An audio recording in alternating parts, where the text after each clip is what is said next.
Hello everybody, welcome back for another video. Hope you're all doing well and that you're all having a great day. To start things off, rumors are swirling that the Federal Reserve plans to announce an initiative to digitize the US dollar. This is according to Anthony Pompliano, co-founder of the blockchain venture capital fund known as Morgan Creek Digital. Pomp first tweeted about the rumor earlier today, reporting that an announcement could come as soon as this week in an effort that could mimic China's digitization of the yuan. If the US moves ahead with a digital currency, Pompliano believes it would contribute to the crypto movement in the US in a big way. He said, if they digitize the dollar, it will drive adoption of digital wallets. Once people get a digital wallet, they will ultimately move towards the soundest money, in my opinion, end quote. Here's the actual tweet for it right here. Rumors are circulating that the Fed is going to announce an effort to digitize the US dollar. This would be similar to China's effort to digitize the yuan. Whether the rumor is true or not, the Fed should absolutely digitize the dollar. Apparently, he was on TV talking about this as well. The rumor is a stark departure from what top regulators indicated last month. In early December, Federal Reserve Chairman Jerome Powell and U.S. Treasury Secretary Steve Mnuchin, who has called Bitcoin and cryptocurrencies a threat to national security, both said there is no need for a digital dollar. Welcome back to the news that's everywhere, but probably should not be everywhere. For some reason, this was also very popular. Whenever I've realized that Pompliano talks, everyone seems to listen. He is a major figure in the cryptocurrency space. It's usually Pompliano, Tom Lee, and Novogratz, who are always on CNBC all the time. So they have become the faces of the cryptocurrency market. I have doubts as to if the US Fed is going to announce a digital dollar sometime this week, or even, I was going to say this month, but probably even this year. A lot of this seems very unlikely. However, no one really saw a couple of months ago China also announcing that they were also going to be digitizing their fiat currency. So I guess anything in some sort of way is possible, especially because we had news before, now that I think about it, that there were talks about this as a way to kind of not circumvent the Chinese currency, but kind of like if the Chinese currency becomes widespread because it is digital and people are able to use it on multiple different platforms, and that would undermine the value or superiority of the US dollar. And therefore, I assume there are definitely discussions. I say this loosely, simply because I can't fit the time frame in my head. We will probably not see a digital US dollar until around 2023, 2025. I'm waiting for that gigantic burst to a $1 trillion Bitcoin market. And that's when I think everyone will start to scramble to get everything in order. But that's their rumor floating around. And as it is a rumor and it sounds believable, it is one of the top news stories for today. Next up, the San Francisco-based cryptocurrency exchange Kraken has acquired Australian crypto exchange BitTrade. 7-year-old BitTrade is one of the longest-running crypto exchanges in Australia. There's a guy's face. Kraken, one of the world's largest crypto exchanges, is expanding into Australia by acquiring the local exchange BitTrade. BitTrade allows users to buy, trade, and sell top cryptocurrencies including Bitcoin, XRP, and Ethereum using Australian dollars. Australia is among the fastest growing crypto markets in the world, which is really funny because we almost never hear about Australia in the crypto news, like never. And the last time that we did hear about Australia, it was about how the government doesn't like crypto, or like there was some type of a aversion to Libra or something like that as well. The San Francisco-based crypto exchange announced in an official blog that they would focus on becoming the premier crypto service in Australia with the best Australian dollar liquidity. Since its founding, Kraken has made 10 acquisitions, including 4 in 2019. The exchange has said the acquisition deepens their overall presence in the APAC region, and it further bolsters their industry-leading over-the-counter trading operation, which acquired Circle Trade in December of 2019. And I guess that is the entire news. Kraken has made another acquisition. I think they also made one at the beginning of this year as well. I don't really remember. It's typical news, and this is why a lot of the major cryptocurrency exchanges I think are going to be around for a very long time. We typically normally don't get a lot of news about the Gemini twins having acquisitions. But we do get a lot of acquisition news, especially from Coinbase, and now a lot about from Kraken as well. And the more acquisitions they do, the stronger they become, the longer they end up staying around. I used to use Kraken. I think it's one of the best platforms that is not paid advertisement. It's more like if you've been looking for like an actual good exchange. In 2017, they had problems. That was that was an entirely different situation. Things were breaking down in mass all the time on Kraken, but it's a lot better now. And apparently, they have acquired an Australian crypto exchange known as BitTrade. Here's the actual blog post for it right here. Kraken acquires Australia's longest running crypto service provider, BitTrade. And yeah, let's move on. Next up, also in everywhere news, singer Akon, that is A-K-O-N, announced on the 13th of January that the world's first crypto city, which will be called Akon City, is underway in Senegal and would feature Akon, I mean the names here, Akon City by the rapper Akon, and would feature the cryptocurrency known as Akoin. Singer Akon tweeted yesterday, he said, and I do quote, "Just finalized the agreement for Akon City in Senegal. Looking forward to hosting you there in the future." Last year, Cointelegraph reported early plans for the futuristic city. The project portends a 100% crypto-based city. With Akoin at the center of its transactional life, the metropolis would become Senegal's first leadership in energy and environmental design, or LEED, certified city. It is set on a 2,000-acre parcel gifted by the Senegalese president.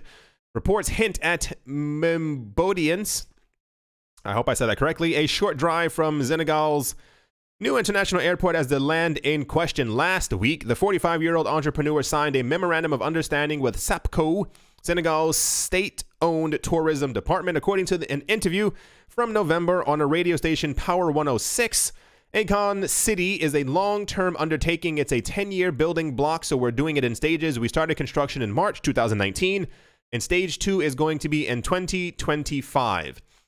I'll give it to him. Why? Because when we first heard about this and when it first started making news, I was skeptical. Not because it's Akon, but because within the cryptocurrency space, people are it's very easy to say, I'll do this, I'll do that. This is definitely going to work. This is going to happen.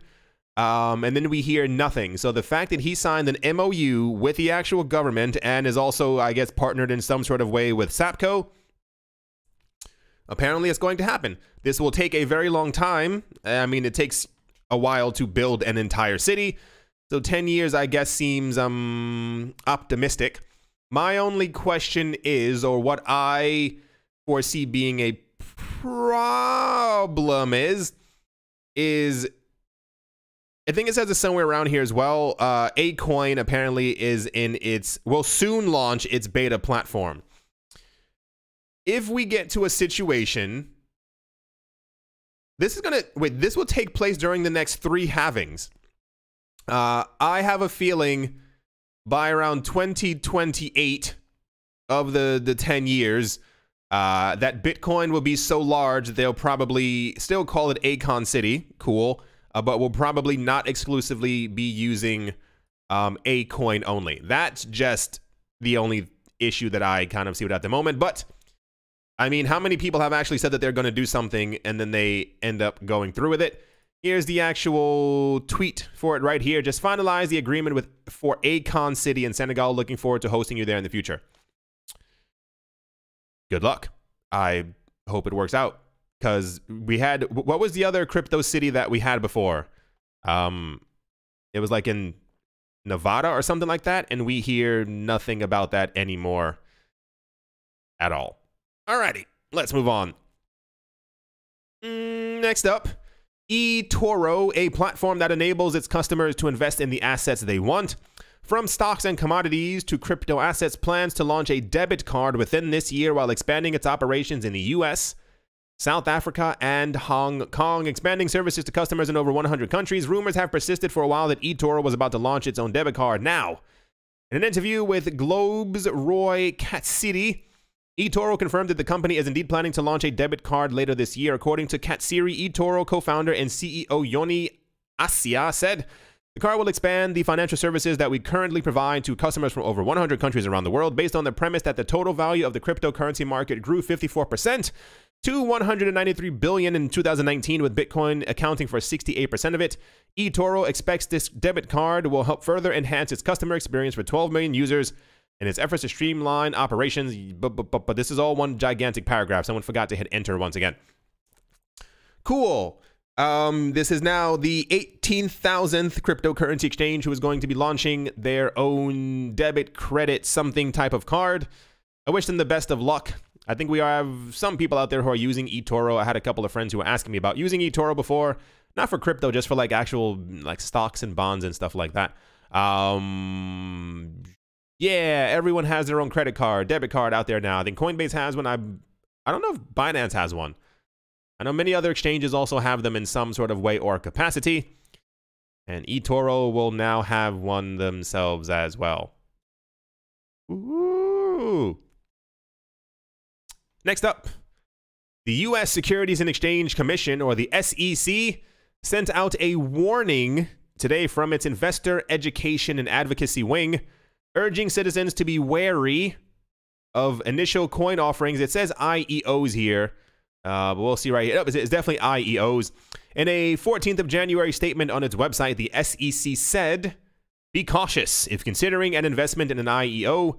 Claims of new technology and financial products, such as those associated with digital asset offerings, and claims that IEOs are vetted by trading platforms, can be used improperly to entice investors with the false promise of high returns in a new investment space. As described below, IEOs may be conducted in violation of the federal securities law and lack many of the investor protections of registered and exempted security offerings," end quote. Similar to 2017's initial coin offerings boom, the IEO scene caught fire in early 2019 as an influx of projects took advantage of various cryptocurrency exchanges to launch their tokens directly on those platforms. For those of you who do not know or were not here in 2017, part of the reason that a lot of people think that the cryptocurrency market exploded in 2017 was because of the ICO craze. It was pretty much a way for people to be able to, talking too fast, for people to be able to create their own cryptocurrencies, and they would do it through ICOs as opposed to IPOs, which normally happen on the stock market. An initial public offering, and you usually have to go through the proper regulatory channels. So when ICOs came out as opposed to IPOs, and people realized that they could make their own whatever and build it on top of Ethereum, this caused Ethereum's price to skyrocket, along with many other platforms also launching who were also there to take or try to take the spotlight from Ethereum as also ICO platforms. A lot of that has fallen completely to the ground, 99% of it, because countries don't like ICOs. Why?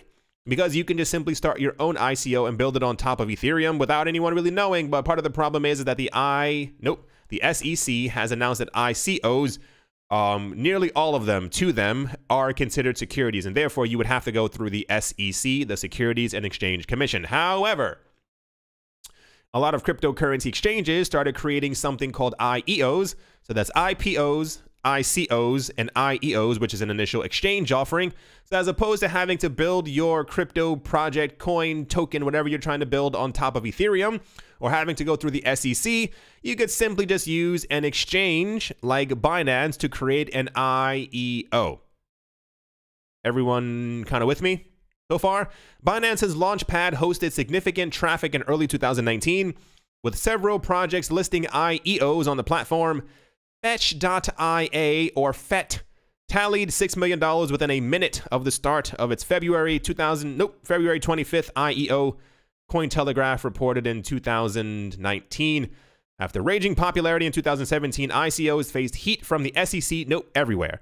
The entire world, every single government realized in a matter of months exactly what ICOs were, and that they did not collectively like them. Why? Because all the money that was happening from the ICOs went into the pockets of the people who were creating them, and there were, for what it was worth at that time, no taxes to be paid on anything or any money that was made from an ICO.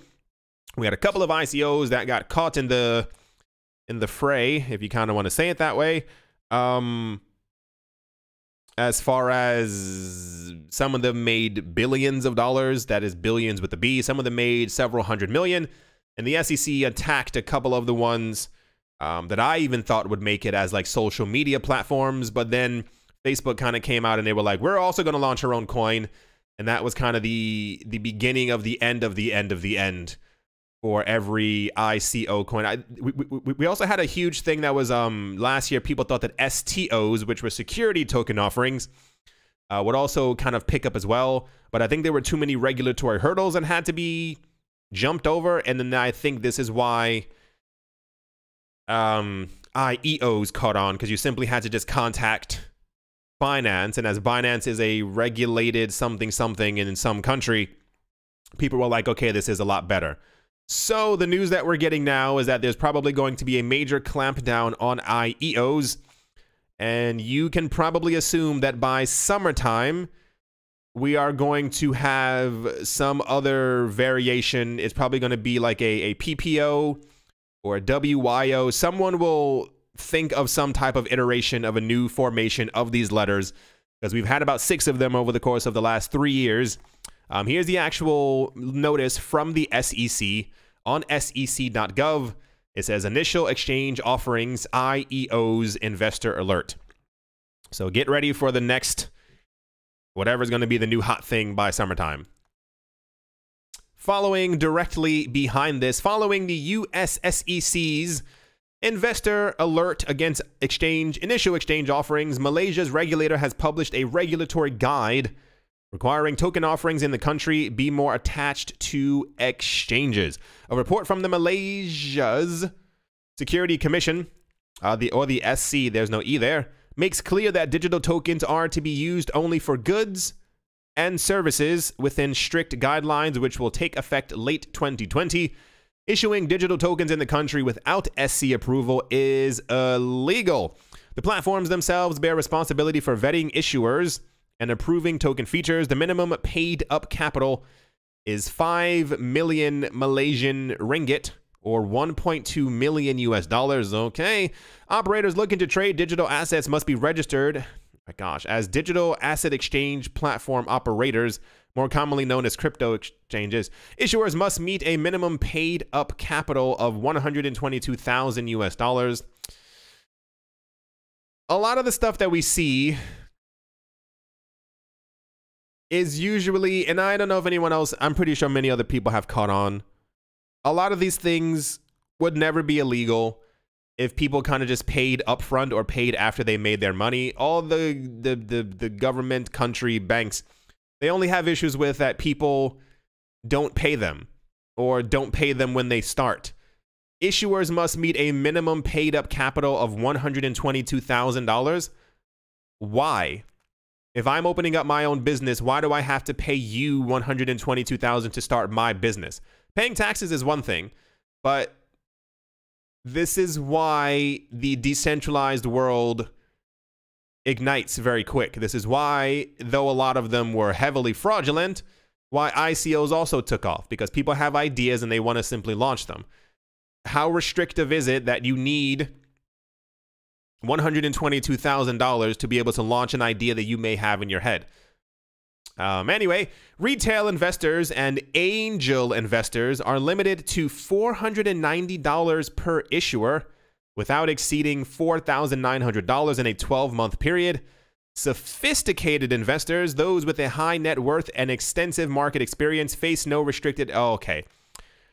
Sophisticated investors and those who are very rich face no restricted investment amount. This is the exact same thing. Why do they do this?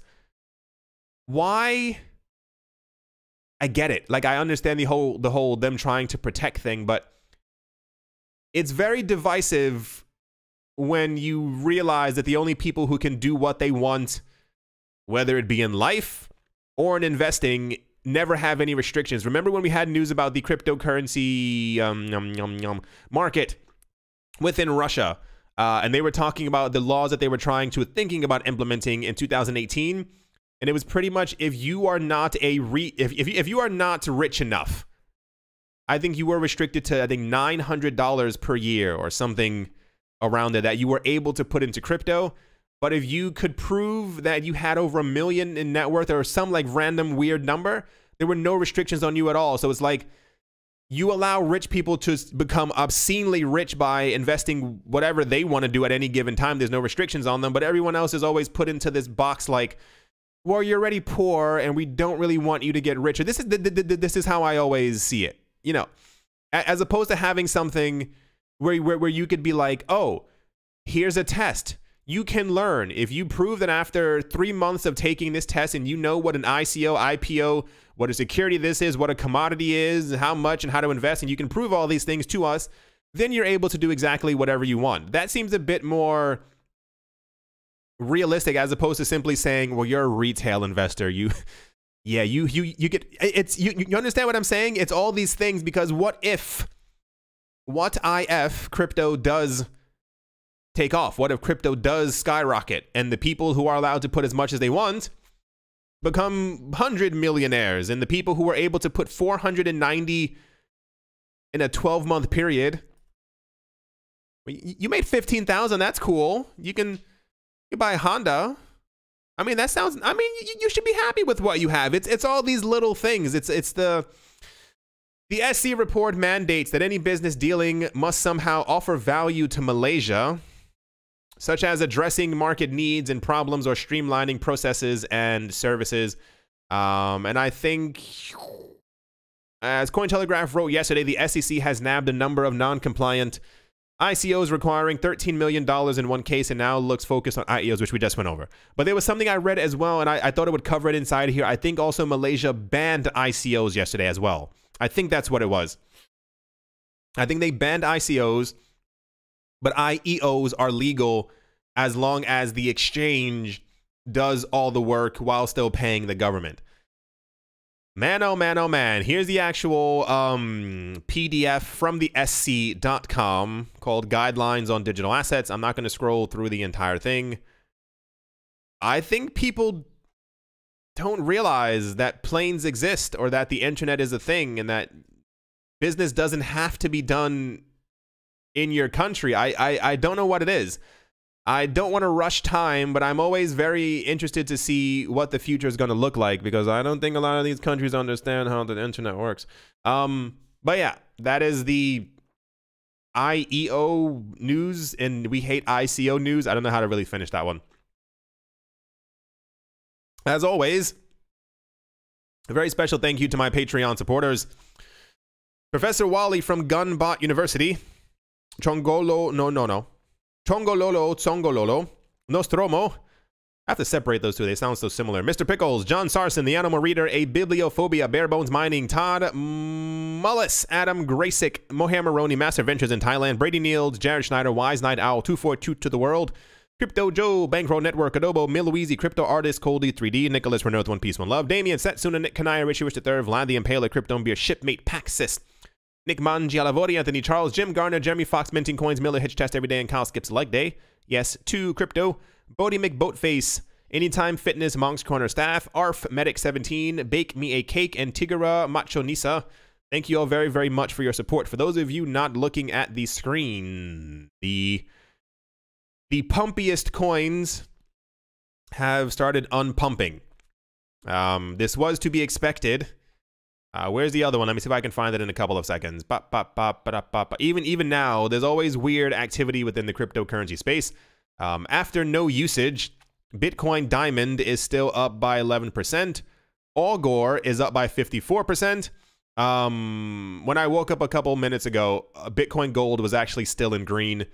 I think the deflation period has started where a lot of these coins that had no reason to be pumping in the first place are also now starting to deflate. SV is down by 15%. It should be down by a proper 100% at this point. However, reading around, Bitcoin has held relatively steady as far as price drops go. It is only down by 0.35%.